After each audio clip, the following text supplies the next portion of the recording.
En ce moment même, dans le canton du Valais, une montagne au-dessus d'un village alpin est en train de s'ouvrir. Pas dans un futur abstrait, pas dans un scénario de laboratoire, maintenant. À l'heure où ces lignes sont prononcées, la roche travaille encore. Elle glisse encore. Elle se déforme encore. Et dans les données relevées la semaine dernière, un détail change tout. La fracture continue de s'élargir, jour après jour, de 2 à 4 mm. Cela paraît dérisoire. C'est pourtant ainsi que commencent les catastrophes qui redessinent une vallée entière. D'abord un chiffre si petit qu'il semble ridicule, puis un autre, beaucoup trop grand pour être arrêté. Au-dessus de Chipi, village d'environ 1600 habitants, dans une vallée latérale encaissée où chaque mètre d'altitude compte, un versant entier se désolidarise lentement du massif. Les géologues ont donné un nom à cette blessure, la faille des Fios. Une entaille de plusieurs centaines de mètres de long, ouverte dans la pente au-dessus de la Navisance. En octobre 2025, on repère la fracture. En février 2026, on la mesure à 250 mètres. En mars, elle atteint 300 mètres. 50 mètres de rupture supplémentaire en un mois. Une progression qui n'a rien d'anecdotique. Sur une montagne, une cassure qui s'allonge n'est pas une cicatrice stable. C'est une frontière mouvante entre ce qui tient encore et ce qui est déjà perdu. Et derrière cette frontière, les estimations grimpent. D'abord 500 000 mètres cubes de matériaux instables, puis jusqu'à 1,2 million de mètres cubes de roches et de terre en mouvement. Un volume capable de tomber dans la gorge, de barrer le cours d'eau, de retenir l'eau derrière lui comme un barrage improvisé par la gravité, puis de céder. Toujours selon ce scénario, l'onde de crue n'aurait besoin que de quelques minutes pour courir jusqu'aux portes du village. Il existe un nombre que les habitants n'aiment pas entendre. Un nombre qui revient dans les réunions publiques, dans les discussions à voix basse, dans les couloirs de la mairie, dans les téléphones des services de secours.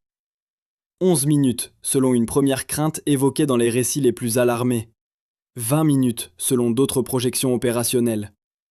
Dans les deux cas, le sens est le même. Pas une heure. Pas un après-midi.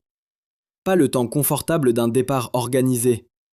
Seulement le battement sec d'un pendule. La pente est située à environ 8 km en amont de Chipi et 700 mètres plus haut. Cette différence d'altitude est l'une des données les plus sinistres du dossier. Parce qu'une montagne qui se décroche n'a pas besoin de réfléchir. Elle obéit à la mécanique la plus ancienne de la planète, la gravité. La masse chute, le chenal se bouche, la retenue se forme. Puis l'eau trouve un chemin, puis le chemin casse, puis tout ce qui est en aval reçoit la réponse. Ce qui rend cette menace plus lourde encore, c'est qu'elle ne surgit pas du néant. Elle s'inscrit dans une chaîne de causes qui se répondent. Une vallée déjà frappée par les crues, un lit de rivière qui s'est enfoncé, des soutènements naturels arrachés pierre après pierre, des épisodes de précipitations extrêmes qui reviennent plus souvent. Une montagne qui n'a plus sous elle le même appui qu'autrefois. Le drame n'est pas seulement dans la fissure visible, il est dans le système entier, dans l'érosion du socle, dans l'eau qui entaille la base, dans la fonte à venir, dans les charges hydrauliques du printemps, dans ce moment très précis où la roche cesse d'être une montagne et devient un flux. Le 9 mars, plus de 300 habitants se rassemblent dans un gymnase pour une séance d'information publique. Plus de 2 heures. Géologues, responsables de la sécurité civile, police, autorités communales. Une scène presque banale dans l'Europe organisée du XXIe siècle. Des cartes, des schémas, des chiffres, des voix calmes. Et pourtant, derrière cette apparence de maîtrise, une seule question obsède la salle. Elle est si simple qu'elle en devient presque insupportable. Combien de temps aurons-nous pour partir ? Selon les témoignages rapportés après la réunion, c'est la question centrale, la question nue, celle qui traverse toutes les autres. Pas la pente est-elle surveillée ? Pas les digues tiendront-elles ? Pas où ira l'électricité ? Non. Combien de temps ? Parce qu'au fond, chaque habitant comprend la logique du piège. Si la masse tombe dans la gorge, elle ne menace pas seulement la montagne, elle menace la rivière. Et si elle menace la rivière, elle menace la vallée tout entière. Ce que les scientifiques ont trouvé dans les données de la semaine dernière change tout, parce que la fracture n'est pas figée. Elle n'est pas un vestige, elle est un processus actif.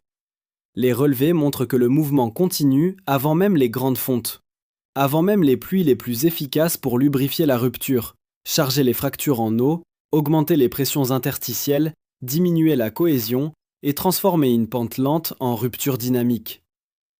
L'hiver n'a donc pas calmé le problème. Il ne fait que retarder la saison où tous les facteurs défavorables vont converger en même temps. C'est cela, la véritable horloge du Val d'Anivier et de la Navisance en ce début d'année 2026. Pas seulement une fissure dans la roche. Une collision entre géométrie de vallée, hydrologie torrentielle, mémoire des crues passées, infrastructures vulnérables et augmentation des contraintes sur un versant déjà déstabilisé. Dans d'autres contextes, on parlerait d'un glissement de terrain. Ici, le terme est trop faible. Ce qui se joue au-dessus de Chippy, c'est la possibilité d'une réaction en chaîne. Une masse décroche, un cours d'eau est barré, un lac se forme, un barrage naturel cède. Une onde de crue frappe l'aval. Et toute la question, désormais, est de savoir à quel moment précis le pendule cessera de battre lentement pour frapper d'un seul coup. Pour comprendre pourquoi cette fracture s'allonge et pourquoi son élargissement quotidien terrifie les géologues bien au-delà de la simple image d'une crevasse dans la roche, il faut remonter la chronologie exacte de ce versant, presque mois par mois, et regarder la montagne comme un système mécanique complet.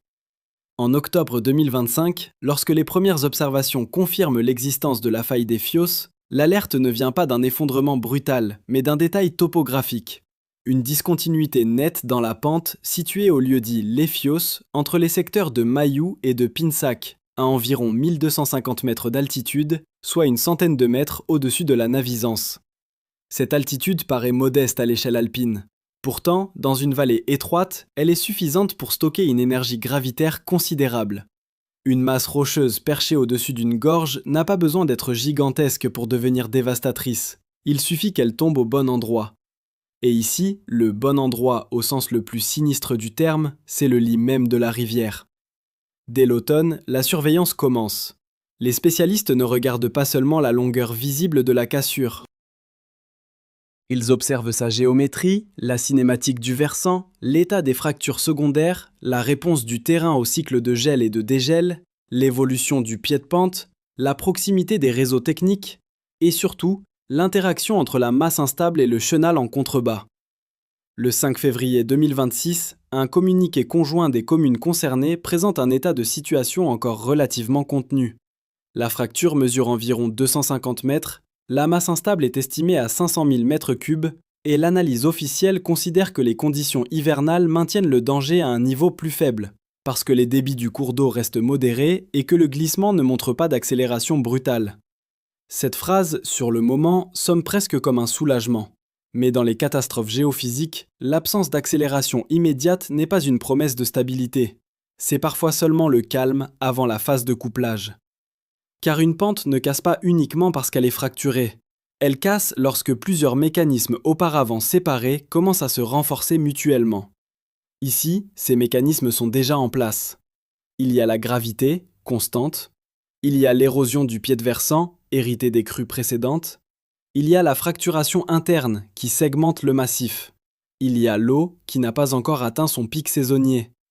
Et il y a la rivière, prête à transformer un glissement en barrage. Puis vient la fin février. Des images de drone diffusées montrent que la rupture a gagné 50 mètres de longueur en un seul mois, passant de 250 à 300 mètres. À l'échelle humaine, 50 mètres, c'est la longueur d'un immeuble allongé sur le flanc d'une montagne. À l'échelle d'une faille de versant, cela signifie que la zone de décrochage migre, que la contrainte se redistribue, que les plans de rupture s'organisent en profondeur. En d'autres termes, la fissure visible n'est que la traduction en surface d'un phénomène beaucoup plus vaste. La masse derrière elle cherche sa géométrie de rupture. Et plus cette géométrie se précise, plus le scénario du détachement devient mécaniquement cohérent. Au cours de la réunion publique du 9 mars, le chiffre change encore. Ce n'est plus seulement un demi-million de mètres cubes. C'est jusqu'à 1,2 million de mètres cubes de roches et de terre susceptibles de basculer vers la gorge. Ce doublement de l'ordre de grandeur n'est pas un simple ajustement statistique. Il signifie que les experts ne regardent plus un talus localisé, mais un compartiment entier du versant. Et ce détail est fondamental, parce qu'un bloc de cette taille n'agit pas comme un tas de gravats. Il peut produire une obstruction complète du chenal, créer une retenue temporaire en amont, puis transférer le danger plusieurs kilomètres plus bas. C'est là que l'analyse hydrogéologique rejoint la mécanique des pentes. Le risque majeur n'est pas seulement le glissement, le risque, c'est la séquence. Chute, barrage, remplissage, rupture, onde de crue, une chaîne causale d'une efficacité presque impitoyable. Pour la montagne, quelques dizaines de secondes. Pour le village, quelques minutes. Ce qui renforce encore la tension dans ce dossier, c'est l'approche du printemps. La neige au-dessus de la fracture n'a pas encore livré sa charge. Or, la fonte nivale n'est pas un simple apport d'eau de surface. Dans les terrains fracturés, elle s'infiltre, augmente les pressions interstitielles, réduit les forces de frottement effectives le long des surfaces de glissement et agit comme un lubrifiant naturel. Une pente qui tenait sous conditions sèches peut devenir soudainement mobile lorsque l'eau pénètre les plans de discontinuité. Et cette eau ne fait pas qu'aider la montagne à glisser.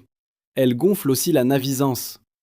Si l'effondrement survient pendant une période de débit élevé, le lac temporaire derrière le barrage naturel se remplit plus vite.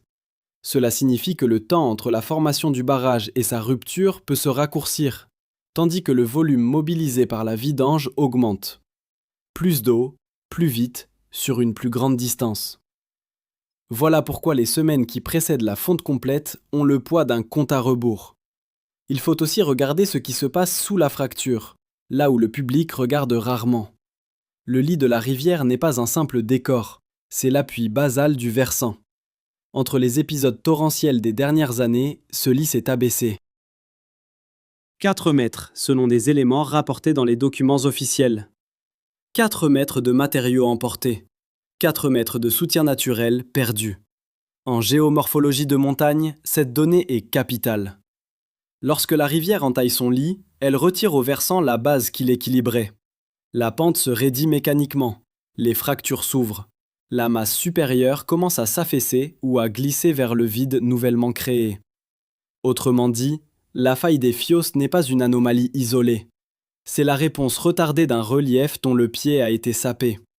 La vallée a d'abord subi l'eau, puis l'eau a transformé la montagne. Et maintenant, la montagne menace de rendre à la vallée, d'un seul coup, toute l'énergie accumulée. Dans ce type de configuration, la surveillance instrumentale est indispensable, mais elle a ses limites. Les extensomètres peuvent mesurer l'ouverture. Les relevés photogrammétriques peuvent suivre l'évolution de la surface. Les inspections visuelles peuvent détecter des fractures secondaires. Mais une montagne ne se contente pas d'obéir à ce qui est visible.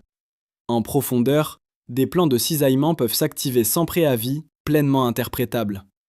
La masse peut évoluer par à-coups, en paquets successifs, comme certains géologues l'envisagent, avec des épisodes de déstabilisation partielle qui alimentent progressivement le chenal. Ce scénario paraît moins spectaculaire qu'un effondrement monolithique. En réalité, il peut être tout aussi dangereux, parce qu'une succession de chutes dans la rivière peut construire un barrage plus complexe, plus poreux, plus imprévisible, dont la rupture sera d'autant plus difficile à anticiper. C'est là toute la logique physique du dossier de Chippy. Rien n'est isolé. La fracture n'est pas seulement une fracture. Elle est le symptôme de l'érosion passée. L'érosion passée n'est pas seulement une conséquence des crues. Elle modifie la stabilité future. La fonte printanière n'est pas seulement une saison. Elle est le moment où la roche et l'eau cessent d'être deux problèmes séparés pour devenir une seule machine. Ce qui se joue au-dessus de Chippy n'est pas seulement l'histoire d'une fissure suisse en 2026. C'est le retour d'un motif que les géologues, les hydrologues et les spécialistes des risques alpins connaissent trop bien. Une montagne fragilisée, un chenal contraint, une retenue provisoire, puis la libération brutale de l'eau. Le décor change, les noms de villages changent, les instruments deviennent plus précis, mais la logique physique, elle, reste la même.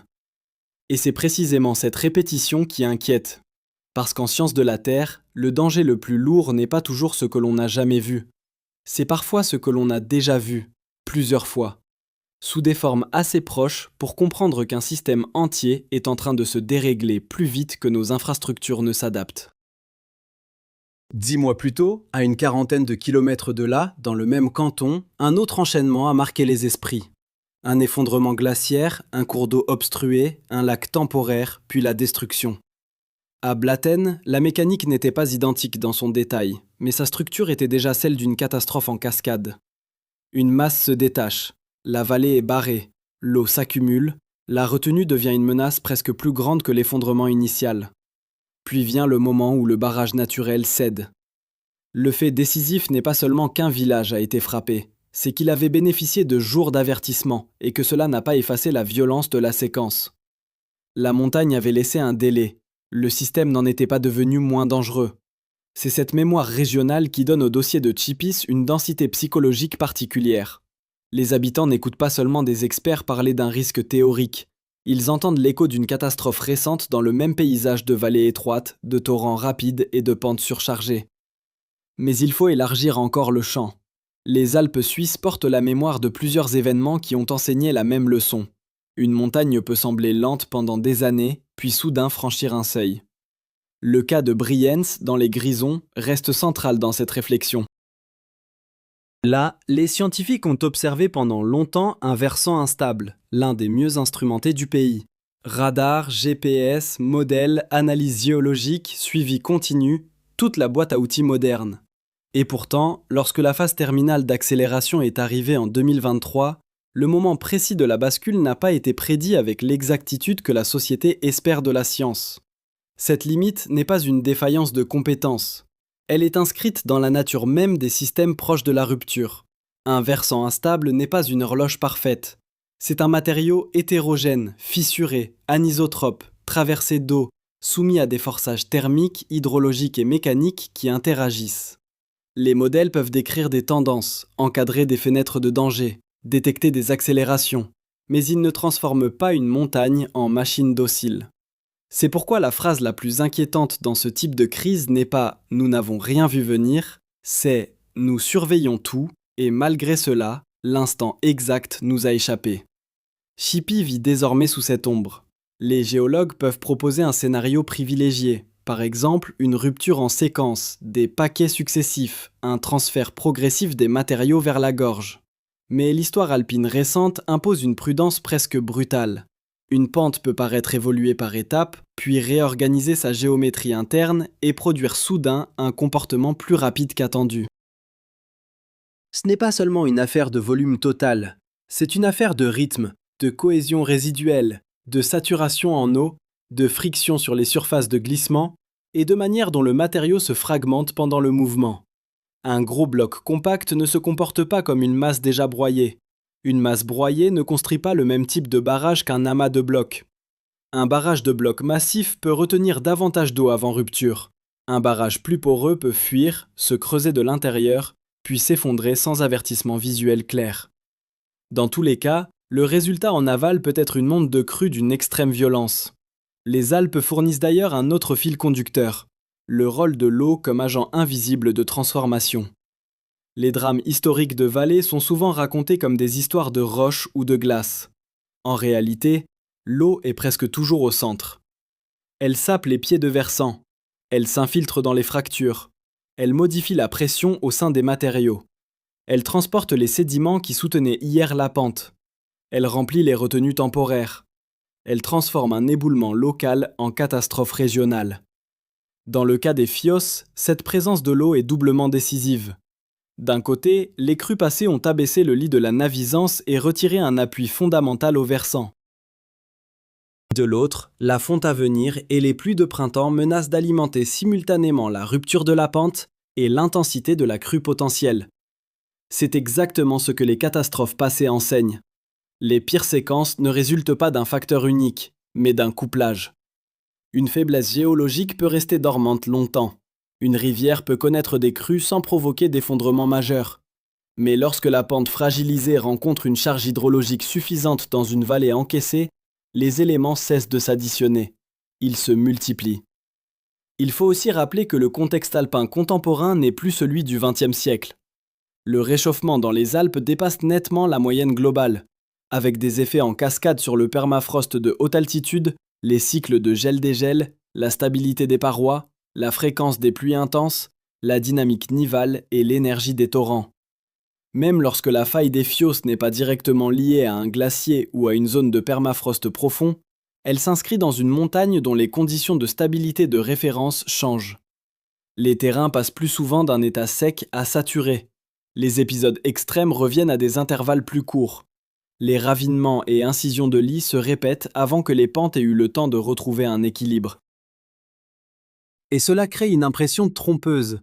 Chaque événement paraît avoir sa cause locale, mais la trame générale est celle d'un massif où les marges de sécurité se réduisent partout à la fois. Le canton du Valais a déjà recensé des dizaines de parois instables et plusieurs infrastructures hydrauliques ou énergétiques situées sous des zones potentiellement menacées. Cela signifie que Tipis n'est pas seulement un cas, c'est un signal. Un point de concentration où l'on voit en accéléré ce qui pourrait devenir la nouvelle normalité alpine. Des vallées plus souvent exposées à des réactions en chaîne, où la distinction classique entre catastrophe géologique et catastrophe hydrologique devient de moins en moins pertinente. Car au-dessus de Tipis, la roche n'est pas seulement en train de casser, elle est en train d'apprendre à travailler avec l'eau. Et l'histoire des Alpes montre que lorsque ces deux forces s'alignent, ce n'est jamais un simple incident de montagne. C'est un avertissement pour tout ce qui vit en aval. Le plus trompeur, dans une menace comme celle qui pèse sur Tipis, c'est que rien, vu depuis la rue, ne ressemble encore à une apocalypse. Le village continue à vivre, les routes sont là, les façades sont là, les jardins, les commerces, les horaires, les lampadaires, les conversations ordinaires, tout cela est encore en place. Et pourtant, au-dessus de cette apparence de continuité, une mécanique froide est déjà engagée. C'est ainsi que les catastrophes de vallée entrent dans la vie humaine. Non pas comme une explosion soudaine surgie du vide, mais comme une tension qui s'installe partout à la fois. Elle s'installe dans les réunions publiques, dans les plans des services techniques, dans les coups de téléphone échangés le soir, dans le silence des habitants qui regardent la montagne en essayant de décider ce qu'ils doivent faire de cette information. Le 9 mars, lorsque plus de 300 personnes se serrent dans le gymnase communal pour une séance d'information de plus de 2 heures, ce n'est pas seulement un événement administratif, c'est une scène profondément humaine. Une communauté entière vient regarder en face le fait qu'une montagne au-dessus d'elle n'est plus complètement une montagne, mais déjà, en partie, un matériau en transit. Au premier rang se trouvent les géologues, les responsables de la sécurité, la police, les représentants communaux. Mais dans la salle, il y a autre chose que des citoyens venus écouter des chiffres. Il y a des parents qui calculent une évacuation avec des enfants. Des personnes âgées qui imaginent ce qu'elles pourraient prendre si tout devait se jouer en quelques minutes. Des riverains qui connaissent le bruit de la Navisance en crue et qui savent que ce bruit peut changer de nature. Selon ce qui a été rapporté après la réunion, la question que tout le monde voulait poser était la plus simple, la plus nue, la plus terrible. Combien de temps aurons-nous pour évacuer ? Cette question n'est pas seulement logistique, elle fracture la perception même du foyer. Une maison cesse d'être un refuge dès l'instant où l'on doit mesurer combien de minutes il faudrait pour la quitter avant l'arrivée d'une onde de crue. Et c'est précisément ce qui est en train de se produire à Chipie. Le quartier de l'Essor ou de la rive la plus exposée, les secteurs proches de la Navisance, déjà touchés par les inondations précédentes, portent cette angoisse de la manière la plus concrète. Là vivent des familles qui ont déjà vu l'eau entrer. Elles savent ce qu'est une cave noyée, un rez-de-chaussée menacé, une route coupée, des objets flottants là où il y avait la normalité. Cette mémoire récente est décisive, parce qu'elle détruit l'illusion d'invulnérabilité. Quand un habitant entend barrage naturel, lac temporaire, rupture, il ne traite pas ces mots comme des abstractions scientifiques. Il les traduit immédiatement dans le langage du réel. Jusqu'où l'eau montera-t-elle ? Est-ce que la voiture pourra sortir ? Est-ce que la porte tiendra ? Est-ce que les enfants seront à l'école ? Est-ce qu'il faudra courir ou attendre un message ou partir avant même l'ordre officiel ? Une habitante, après la réunion, a résumé ce paradoxe avec une précision presque douloureuse. C'était angoissant, mais le cadre de sécurité présenté était rassurant. Cette phrase contient toute la vérité de la vie sous menace. On peut être rassuré par l'existence d'un protocole et terrorisé par ce protocole lui-même, parce qu'il prouve que le danger est jugé assez sérieux pour nécessiter des abris réservés, des déviations d'infrastructures, des scénarios d'évacuation et des réunions de crise. Dans le cas de Chipie, les autorités ont déjà réservé des places d'abri de protection civile dans les communes voisines. Ce simple fait a un poids psychologique immense. Il signifie que l'on ne se contente plus de surveiller, on prépare le déplacement physique d'une partie de la population. On transforme une menace géologique en question de lits disponibles, de trajets, de capacité d'accueil, de liste de personnes vulnérables. La montagne commence alors à entrer dans les écoles, dans les maisons, dans les réseaux d'eau, dans l'électricité, dans l'intimité même du quotidien. Car la faille des Fios ne surplombe pas seulement un cours d'eau. Sous ou à proximité immédiate de cette zone instable passent aussi des éléments vitaux du territoire. Le réseau électrique qui alimente la vallée se trouve exposé. Cela change la nature du risque.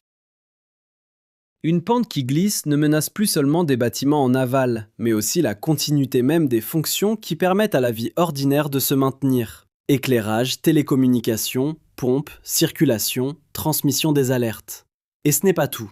Au cœur de Chipi, un autre détail d'infrastructure concentre la peur des spécialistes. Le pont de Cuimé, ou l'équivalent de ce vieux pont patrimonial trop étroit, trop central, trop stratégique. À première vue, un pont ancien est un symbole de continuité historique, presque une signature de paysage. Mais dans un scénario de débordement chargé en matériaux, il peut devenir l'inverse exact de sa fonction. Non plus un passage, mais un piège. S'il retient des troncs, des blocs, des débris, il devient un étranglement hydraulique. L'eau s'accumule, la ligne d'eau monte, les flux se redéploient latéralement, et le centre du village se retrouve exposé à une inondation aggravée par sa propre infrastructure. C'est pourquoi la décision envisagée de démolir ce pont, malgré sa valeur patrimoniale, a une force symbolique brutale. Lorsqu'une collectivité accepte de sacrifier un élément protégé de son identité pour réduire le risque, cela signifie qu'elle est entrée dans la phase où la catastrophe potentielle modifie déjà le territoire avant même de se produire. Les câbles, l'électricité, la fibre, le gaz, l'eau potable, les eaux usées, tout cela doit être repensé, déplacé, rerouté, comme si la vallée devait apprendre à vivre sans certaines de ses anciennes certitudes. Et derrière ces décisions techniques, il y a toujours des êtres humains qui doivent absorber la nouvelle. Des habitants qui comprennent qu'un ouvrage connu depuis des générations n'est plus un héritage, mais un danger. Des élus qui doivent expliquer qu'on détruit pour protéger. Des ingénieurs qui savent qu'en matière de torrent alpin, un goulet mal placé peut condamner un centre de village entier. La violence humaine de ce dossier tient aussi au fait que l'on ne connaît pas l'heure exacte. L'attente est une charge psychique en soi. Dans une catastrophe achevée, les victimes comptent les pertes. Dans une catastrophe suspendue, elles comptent les signes. Chaque pluie devient suspecte, chaque redout inquiète. Chaque bulletin technique est lu comme un électrocardiogramme. Les habitants apprennent à surveiller les mots des experts. Élargissement, accélération, fracture secondaire, mouvement différentiel, fonte, débit, scénario probable. Peu à peu, la langue scientifique colonise la vie quotidienne. Et avec elle vient une forme de fatigue morale, très caractéristique des territoires exposés. Faut-il continuer normalement ? Faut-il s'inquiéter davantage ? Faut-il partir avant qu'on le demande ? Faut-il faire confiance au protocole ? Pour les personnes les plus proches de la rivière, ce n'est pas un débat intellectuel. C'est une décision répétée chaque matin, dans un espace où le danger n'est pas encore visible, mais déjà admis. Il y a, dans toutes les crises géophysiques, une frontière invisible entre l'instant où l'on parle encore de prévention et l'instant où l'on vit déjà dans le pré-désastre. Chipi semble avoir franchi cette frontière. Pas parce que l'onde de crue est là, pas parce que le barrage naturel existe déjà, mais parce que toute l'organisation du village commence à s'ordonner autour d'une question unique. Que se passera-t-il si la montagne choisit aujourd'hui ? Et cette question, plus que la fissure elle-même, est ce qui transforme un village vivant en communauté placée sous pendule. Ce qui rend la situation au-dessus de Chipi si grave, ce n'est pas seulement la possibilité d'un effondrement. C'est le fait que presque tous les paramètres les plus dangereux pointent vers l'avenir immédiat. La fracture continue de s'ouvrir. Les volumes estimés ont augmenté. Des fractures secondaires sont apparues autour de la cassure principale. Le versant ne parle pas le langage de la stabilité retrouvée. Il parle le langage d'une préparation. Et pendant que les instruments enregistrent ce mouvement lent, la saison la plus critique n'a pas encore commencé à exercer toute sa force. La neige n'a pas fini de fondre. Les pluies de printemps ne se sont pas encore pleinement installées. Les sols, les éboulis, les zones fracturées et les plans de glissement n'ont pas encore reçu toute l'eau qui va bientôt leur être imposée. C'est cela l'horloge de Chipi. Une horloge hydromécanique. À chaque jour qui passe, la montagne perd un peu plus de cohésion, pendant que le système qui pourrait transformer cette faiblesse en catastrophe se charge lentement en eau. Dans les semaines à venir, plusieurs mécanismes vont converger. D'abord, la fonte nivale. Lorsque la neige accumulée au-dessus de la zone de rupture commencera à libérer de grandes quantités d'eau, une partie de cette eau ruissellera vers la rivière, augmentant les débits de la Navisance. Une autre partie s'infiltrera dans les fractures, les diaclases, les interfaces entre bancs rocheux et matériaux meubles. C'est là que le danger devient plus subtil et plus inquiétant. Dans un versant instable, l'eau ne fait pas qu'alourdir la masse, elle modifie la pression interstitielle dans les pores et les fissures. Elle réduit la contrainte effective qui maintient les blocs en place. Elle facilite le glissement le long des surfaces de rupture. Elle transforme une pente déjà fragilisée en structure mécaniquement plus mobile. En termes simples, la montagne tient par frottement, par emboîtement et par cohésion. L'eau attaque précisément ces trois défenses à la fois.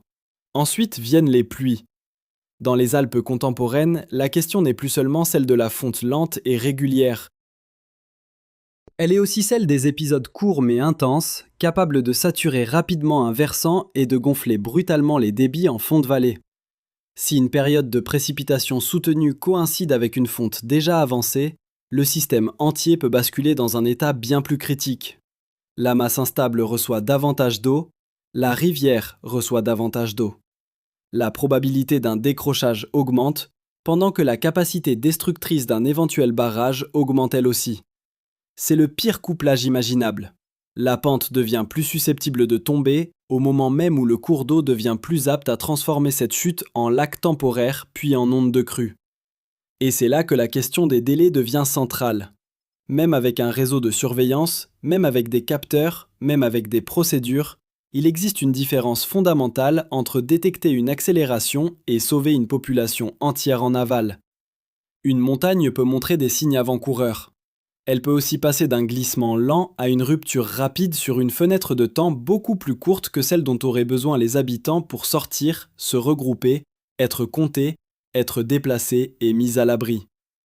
C'est tout le drame des crises gravitaires modernes. La société possède des instruments plus précis que jamais, mais elle reste soumise à la brutalité des transitions physiques. Et si le scénario le plus redouté se produit, la séquence sera sans pitié. Une portion du versant se décroche. Les matériaux plongent vers la gorge, le lit de la Navisance est obstrué. En amont, l'eau commence à monter. Au début, cela peut sembler presque silencieux, presque trompeusement ordonné.